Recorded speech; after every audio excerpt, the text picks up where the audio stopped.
we are gonna start with the white bean soup recipe because that's the one we have to cook. And so I want to get that stuff cooking, and then I'm gonna turn the heat off of it, let it kind of sit for a minute and cool off, and let those flavors marry while we do the other recipes. So our white bean recipe, we are gonna saute some celery, some shallots, and some onion. So I have a saute pan over here. I'm gonna get my grill going a little bit. And I'm gonna use olive oil. You really can use any kind of oil that you want. And we're just gonna use a couple tablespoons. We wanna get our pan hot first and then put the oil in. And then get that oil all over the pan. We want that oil nice and hot. We want that pan nice and hot before we introduce our vegetables. I have some onions here chopped up already. I have some celery here chopped up already. Does everybody know what a shallot is? So this is a shallot. So it's in the onion family. When it's raw, it's pretty strong. But when it's sauteed and cooked, it's really, really nice. Has a little subtle bit of garlic to it and the onion flavor. So I encourage you to try it as a way to season, flavor your food. So I wanted you to see it whole because this is what it looks like chopped up, and you might think that that was just red onion or purple onion, but it's actually shallot. So that's what it looks like when you find it in the grocery store. It's usually by the onions, the garlic, the ginger, that kind of stuff. This is what it looks like chopped up. I'm going to put my onions in. I'm going to put my shallots in. I'm going to put my celery in. Okay.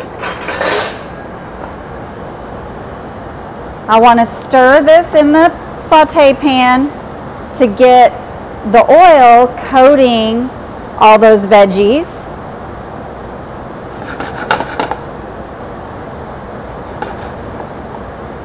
Okay, so just a basic saute, that's all we're doing. And I can kind of step away from that. It's not going to burn. It's going to be okay for a minute. So the next thing I'm going to need for that is some stock, and then I'm going to need my white beans. So the recipe says you can use chicken stock or vegetable broth. It's really your preference or what you have in your pantry. You really even could use a beef broth or a beef stock with this. If that's what you had, it would be fine. I chose a low sodium one because when you're adding stock to things, it does increase the sodium quite a bit. Some of you might not be concerned about that at all, but if that is a concern for you, then you might want to go with a low sodium broth, and then you can add a little bit of salt to it as you cook to kind of adjust that. If you buy the regular broth, then you can't take away the sodium from that, right? So these beans, it says in the recipe white beans, and I made a little note that I prefer cannellini beans. So these are cannellini beans. They're kind of like, some people call them a white kidney bean. They're not exactly the same thing as a white kidney bean.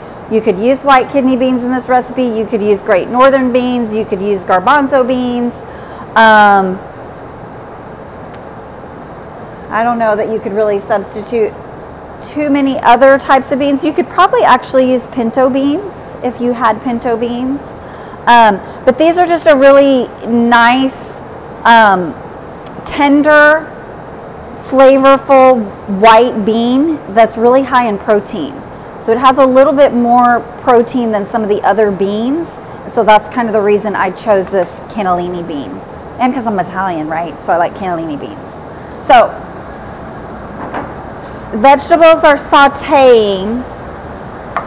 I can hear the little sizzle. You guys probably can't hear that because of this hood above me is like it's kind of like a fan drawing air, and so it makes it a little loud. So I'm not quite ready to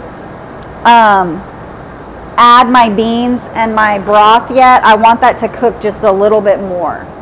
The next recipe that we're gonna talk about is the cucumber recipe. So we're gonna get started on that while we're waiting for that. So this is gonna have cucumbers.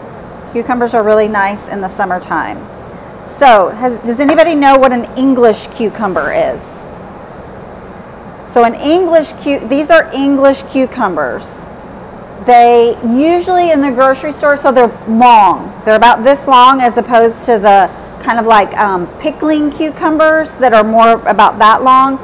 So they're usually like 12, 14 inches long, and they almost always come with a plastic wrap over them. Those are English cucumbers, and they have seeds in the center. They call them seedless. They're not technically seedless, but they're pretty close to it. So you can kind of see in here, it doesn't have quite that pulp and seeds that a regular cucumber would have. So I've taken the wrapper off, washed these. I don't want the skin, okay? So if you're good with a knife, you can use a knife to take that skin off. I like to do that better because it's faster for me, and I can get all the way through that skin. If you're not comfortable using a knife to do something like that, use a carrot peeler, use a vegetable peeler. The vegetable peeler, it might take you like 2 swipes to totally remove it, okay? So we just want to get that down, and then if we're using the English cucumbers, look at Joyce over there being the sous chef. If we're using the English cucumbers, hopefully you can tell by the way that's resisting my hand. It's very firm. This is not gushy mushy with seeds in it like a regular cucumber would be. If we were using a regular cucumber, we would want to take like a teaspoon and turn it the back and scrape that out, because those seeds are gonna not really blend all the way, and they're gonna make it a bad texture.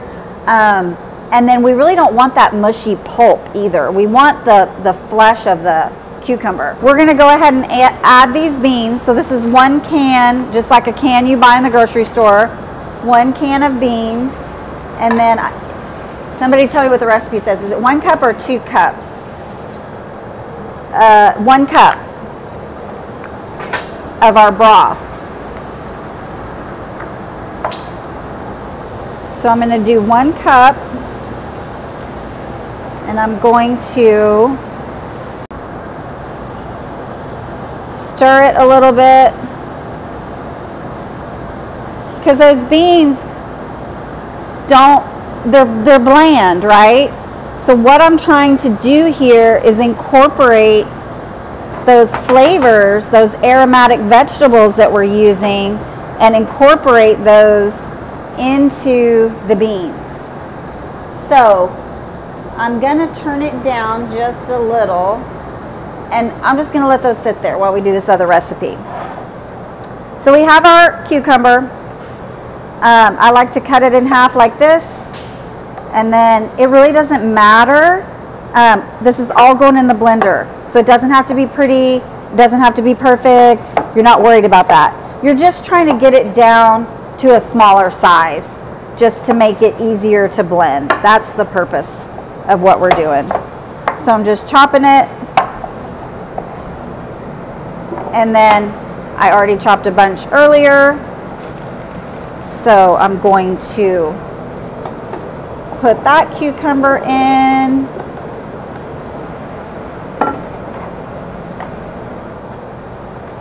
and then I have my yogurt.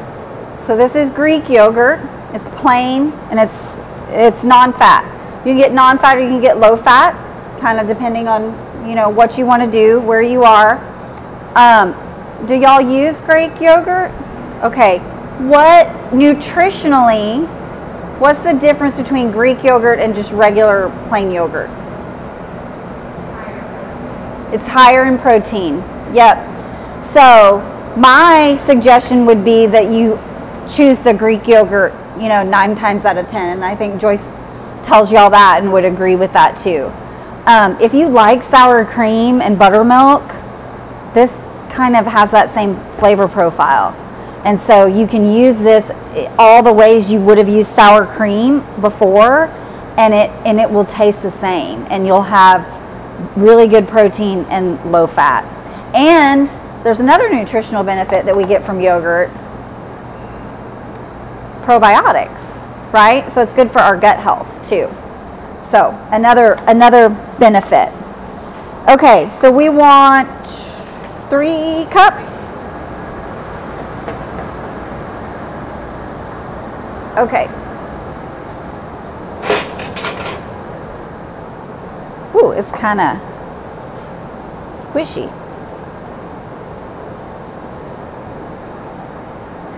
So how many of y'all cook at home? Yay! How many of you would say you're adventurous cooks? Yay! Somewhat adventurous. How many of you have ever made chilled soup? Nobody. How many of you have eaten chilled soup? Okay. Okay. Gazpacho? So gazpacho is a really common chilled soup. Yeah. At a restaurant. Chilled fruit soups are also a pretty common thing that you'll see in the summertime at restaurants sometimes. And then, like we're doing tonight, anything with cucumber, because cucumber is such a cooling ingredient in the summertime and when it's hot outside. Okay. So I have my 3 cups of Greek yogurt. I am going to do a garlic clove. So these are garlic cloves, but hopefully y'all have seen a whole head of garlic and you know what that looks like at the grocery store. Once you break it all down and get all that skin off and you're crazy mad because it's sticking and it won't come off, this is what you get that you actually want to use. So that's a whole garlic clove. I'm just going to rough chop it really fast. Again, I'm not really too concerned if it looks pretty, if they're all uniform, because this Vitamix is going to blend that up pretty good.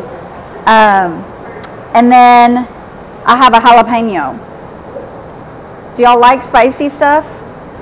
Does anyone not like spicy stuff? Okay. Well, no, it's because I can't eat it from my acid reflux. Okay, so I'm going to put half of it in here, and then this can be the one that you have. The one I already made does have a whole jalapeno in it. So what I'm doing right now is I want to get this veins and seeds out. That's where the heat is. If you like the heat, then keep that in there. Actually, though, truthfully, for something that's going to be raw, this is going to be raw. This isn't going to ever get cooked. I would take the seeds and that out because it's going to be pretty hot.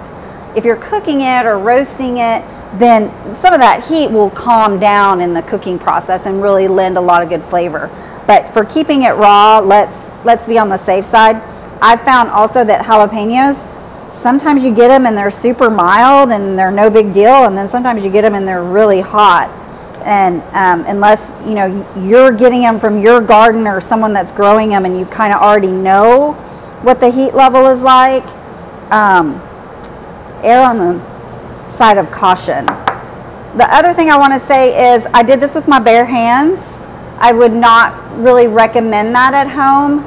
You put a glove on, or just make sure you wash your hands after you've handled those seeds. Even after you've washed your hands, if you go to touch your eye, those oils from this pepper are still going to be in there and you're going to burn your eye. Sometimes also it will, like your skin will burn and you'll feel that maybe the next day, or maybe when you take a shower and your heat gets against your skin.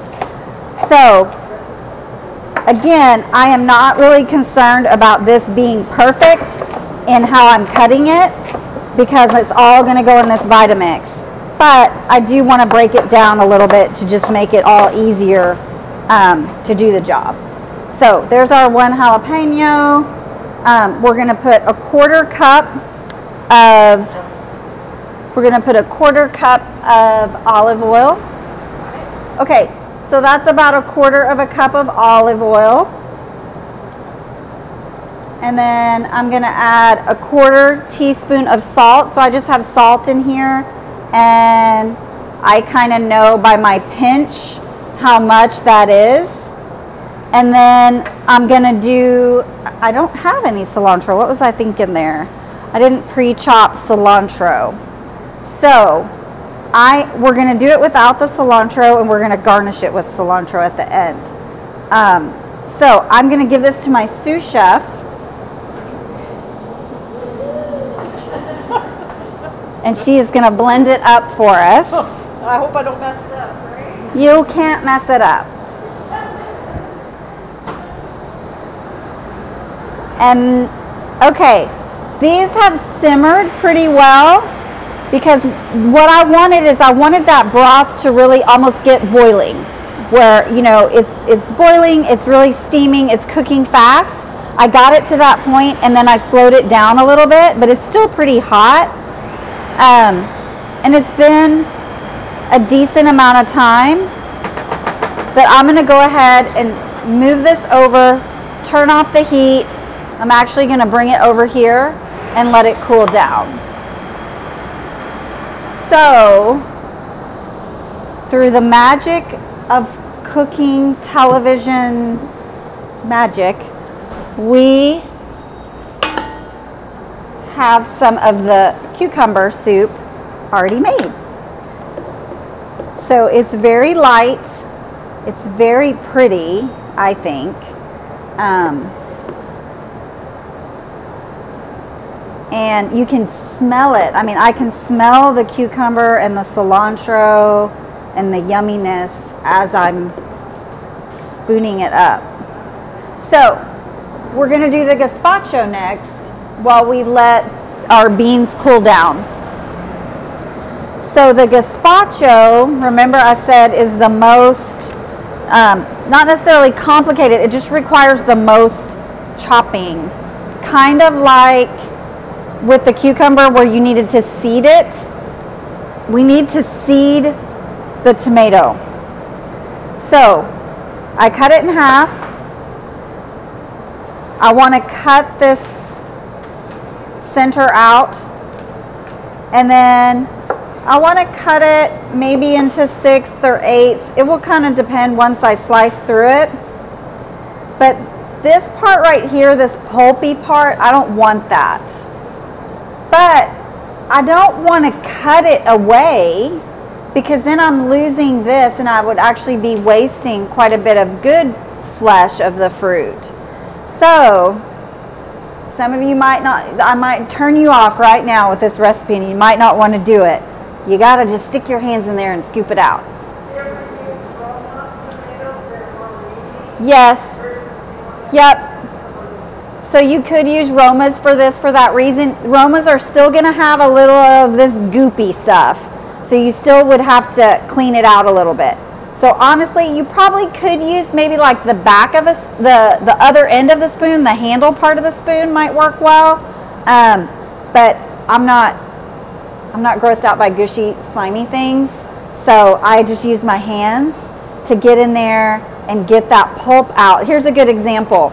So pulp is all coming out there, but look at all that. That's all good flesh of the fruit. If I would have cut that out, I would be wasting all of that. So I'm not going to chop the rest of these up and do all that. I really just wanted you to see and understand how to get that pulp out of the tomato. Once I had done that process, chop these up. I will say with this recipe, make your chopping pretty, because, well, not, It depends on how you want the soup to be. The recipe, the way I've written the recipe, is that you, after you've chopped all your veggies, you puree half of it and you reserve the other half, because I like my gazpacho to be chunky. Some people will puree the whole thing and it'll be a smooth gazpacho. If you want it like that, then it doesn't really matter how, you can just rough chop your vegetables, they don't have to look nice. But if you want to use half of your veggies, then you need to be mindful of, well, how are they going to look mixed in? So we have our tomatoes, we have a bell pepper. Everyone familiar with cutting a bell pepper? Okay, so you'd cut your bell pepper, you'd de-seed it, you'd get the white pulpy part out, you'd chop that up in nice even sized dices. You got your clove of garlic that you would put in there, and then your fresh herbs. So I have parsley here. This is all parsley. It's just regular parsley, not Italian parsley, which is the flat kind, also has a little bit different flavor. So how many of y'all are using herbs? And how many of you are growing herbs at home? Oh, wonderful, wonderful. Okay, that is so good, because herbs are very inexpensive. Most of them, some of them are hard to grow, and you know, they're a challenge, but most of them are pretty easy to grow, and it will save you so much money, and it's just an instant flavor source. So when you're trying to reduce, excuse me, sodium and fat are super flavorful, right? So we want to reduce sodium and fat. What are we going to do to add that flavor back? Herbs are one of your best friends for that. So I love hearing that y'all are growing them, and they're just, you know, right in your little pot. You can just snip what you want for that meal that you're cooking, and you have something fresh and super flavorful.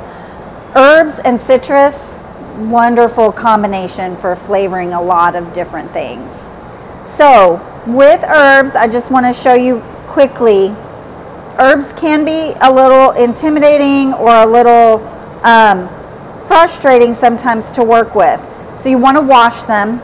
You want to really try to dry them. You don't want to chop them when they're wet, because you're going to get like a dark, black, mushy, it's not going to be good. So wash them, dry them, and then you want to bunch them. You want to kind of get them in a tight bundle as much as you can. And this is where you really have to have good knife skills. And if you've ever watched a cooking show or taken a knife skills class, this is where it's really important to curve your fingers back, okay, including your thumb. So you're going to get your nice tight little bundle. You're going to curve your fingers back, and you're going to get a good hold on that knife, and you're going to firmly walk your knife down on those herbs, okay? And then, like at the beginning, I didn't have that tight, at the top, I couldn't really get those in that tight bundle, so they're kind of looser up there. That's where I'm just going to go back over here and walk my knife over those. And you just do this with the knife, kind of walking it back and forth until you get the consistency you want. For this, you'd want the herbs to be pretty small, like I have them here. If you're garnishing something, you might want them a little larger, because they're going to be more fluffy and pretty that way. Okay, let me rinse my hands again.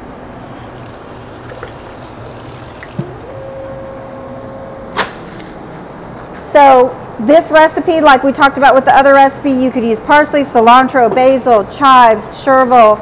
You could use dill. Dill would work. If you're growing dill, use it. You're going to add a little bit of olive oil, some fresh lemon juice or lime juice. Lime juice, I think, would be wonderful in this. And you're going to toss all that together in a bowl, like you're making a salad, okay? And then you're going to take half of that, if you like your gazpacho a little chunky. You're going to put half of it and put it to the side. You're going to put the other half in your blender, and you're going to add that broth, the vegetable broth or the beef stock. Oops, this recipe, I didn't write the recipe in the order it should be, so I apologize. So we would also do the onions and the cucumbers, which we've already talked about how to do that. So we would have the tomatoes, the bell peppers, the garlic, the herbs, the onion, and the cucumber, all those veggies, our little bit of olive oil, our little bit of lime or lemon juice, salt, toss that together, half in a bowl, half in the blender. Add the broth, add the paprika and the salt, take it out of the blender, chill it.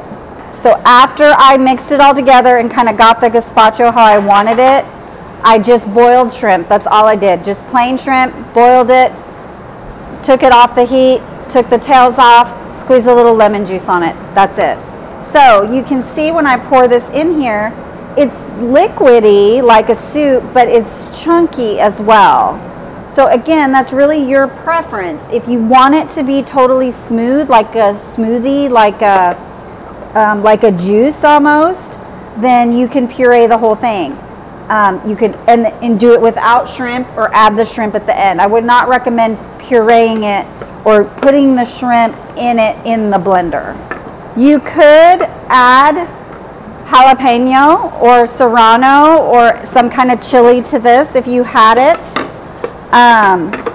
If you really like avocados and avocados are part of your diet, like almost using the avocado as a garnish. So our last recipe is the bean soup. We cooked our beans, remember?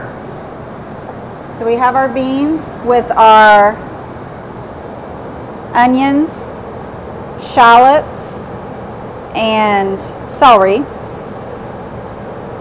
and our broth. We're gonna put that into our blender. Woo.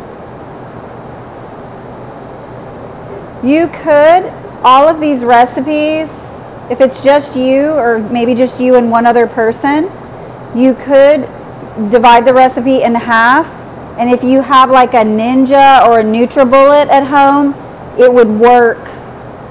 You could just use that rather than having to use a whole big blender.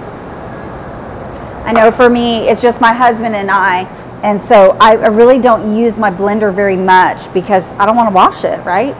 And it's just too big. So, okay, so the chilled white bean soup with lemon. So we have our celery, our onion, our shallots, our olive oil, our broth, our white beans, and our little bit of salt in there.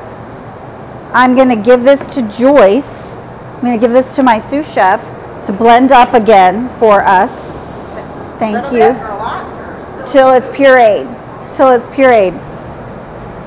And then I have lemons. How many of y'all use the zest of lemon? Good. Oh, wonderful. Okay. So this would be a beautiful recipe to do that with. Did any of y'all have a microplane? Do you know what I'm talking about when I say that? So it's kind of like this, like a grater, but it's actually even smaller.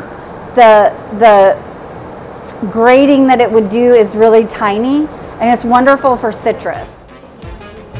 After we've blended all our ingredients, we're ready to serve. So today we have our chives and our citrus zest that we're going to add for garnish and to add flavor to this white bean soup recipe. And now we've completed all of the chilled recipes for today. They're super easy and refreshing, so I hope that you'll prepare them at home and enjoy them with your family.